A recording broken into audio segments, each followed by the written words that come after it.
የሰላማዊት ኪችን ቤተሰቦች እንዴት ናችሁ? ዛሬ እዚህ ፊት ለፊታችሁ ያቀረብኩት የቾኮሌት ኬክ ልሰራ ነው።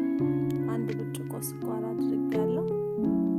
አንድ ብርጭቆ ስኳር፣ ከዛ በዛው ኩባያ ደግሞ ቾኮሌት አደርጋለሁ። ቾኮሌት ካካኦ ፓውደር ማለት ነው።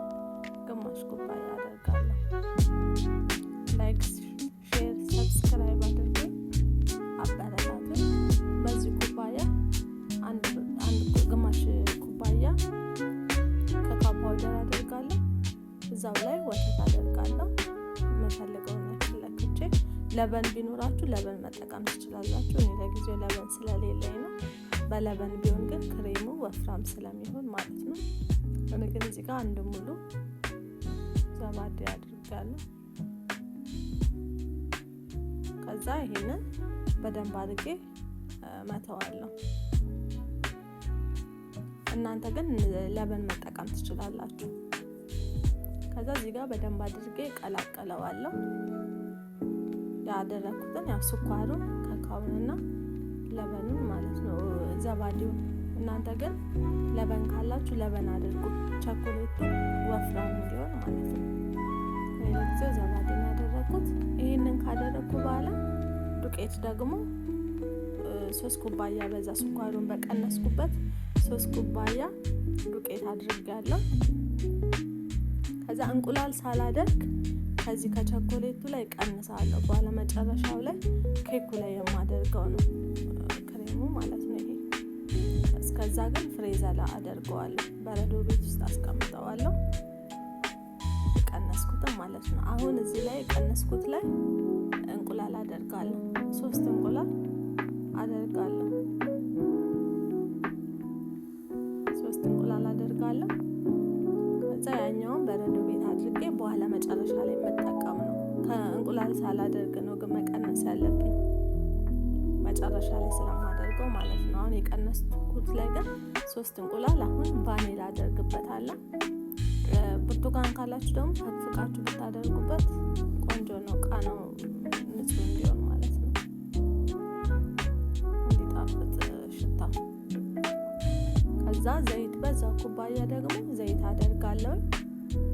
አንድ ብርጭቆ ዘይት አደርጋለሁ። በዛው በለካውት ማለት ነው። ሌላ ብርጭቆ አልቀይርም። በዛው በለካውት አድርጌ ይሄንን በደንብ አድርጌ መተዋለሁ።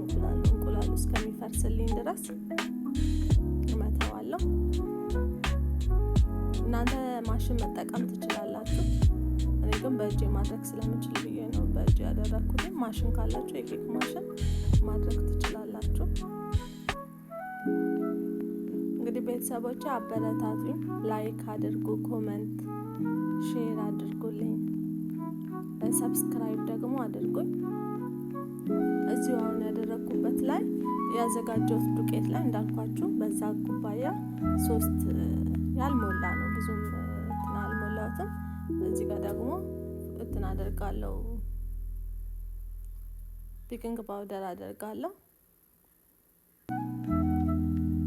አንድና ትንሽዬ ነው ያደረኩት። እሱን አድርጌ ከዛ ይሄንን ካዘጋጀው በኋላ ቀስ ብዬ ምንድነው ዱቄት ካደረግን በኋላ በማሽን በጣም ስንመታው ጥሩ ስላልሆነ ቀስ አድርገን ብንመታው፣ ማሽን ባትጠቀሙ ዱቄት ካደረጋችሁ በኋላ ቆንጆ ነው ኬክ ስትሰሩ። ይሄንን ቀስ ብዬ ቀላቅለዋለሁ። ከዛ ሳህን አዘጋጅቻለሁ። እዛ ጋር ሳህኔ ላይ ዘይት ቀብቼ ነው ማዘጋጀው። ለየት ያለ ኬክ ነው ይሄ ማለት የቸኮሌት ኬክ ነው፣ ግን አሰራሩ ጠሪቁ ትንሽ ለየት ያለ ነው። እና አጠገቤ ደግሞ እህቴ ያለች የእሷን እጅ ነው ያያችሁት። ከዛ በኋላ ይሄን እንደዚህ ካዘጋጀን በኋላ ቃይ ላይ ዘይት አድርጌ ወደ ፍረን እንትን ውስጥ አስገባዋለሁ፣ ስቶቭ ውስጥ አስገባዋለሁ። አሁን ትንሽ የዚህ ጋር ምንድነው ያዝ ስላለብኝ ምንድነው ሞቅ ያለ ውሃ ነበረኝ፣ እሱን ሞቅ ያለ ወተት ነበረኝ፣ እሱን አደርጋለሁ። ከዛ ትንሽ ኬኩ ላላ እንዲል የተወሰነ ላላ እንዲል አደረኩኝ። ከዛ እንደዛ አድርጌ በደንብ ቀላቅዬ ከመጣ ጋራ እቃዬ ላይ ዘይት ቀብቻለሁ እንዳይጣበቅብኝ። አሁን ሳህኔ ላይ አደርገዋለሁ።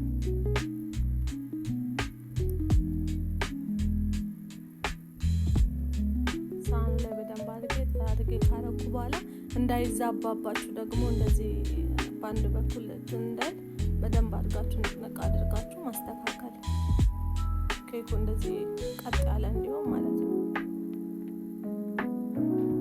እንደዚህ በደንብ ጠረግረግ አድርገን እንጨምረዋለን። በጣም ቆንጆ ነው ሆኖ የሚበስለው። እንዳልኳችሁ በማሽን ባትመቱት ጥሩ ነው፣ ዱቄት ካደረጋችሁ በኋላ ማለት ነው። እንደዚህ አድርጌ በደንብ ካስተካከልኩ በኋላ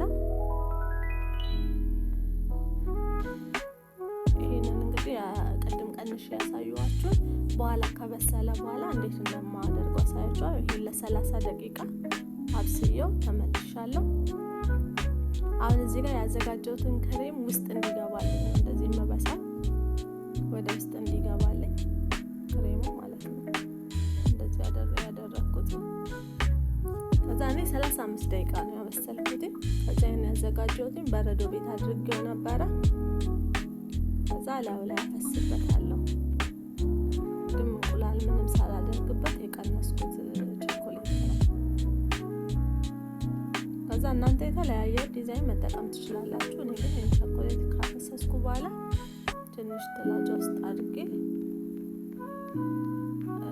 ያወጣሁት። ጥላጫ ውስጥ አድርጌ ትንሽ የተወሰነ ሰዓት ፍሪጅ ውስጥ አድርጌ አወጣሁት። ከዛ እንዲህ በሚያምር ሁኔታ ተዘጋጅቷል። እዩት እንዴት እንደሚያምር ቆንጆ ሆኖ የተዘጋጀው። ትወዱታላችሁ። ስሩትና ቀምሳችሁ አስተያየት ስጡኝ። መልካም ሳምንት።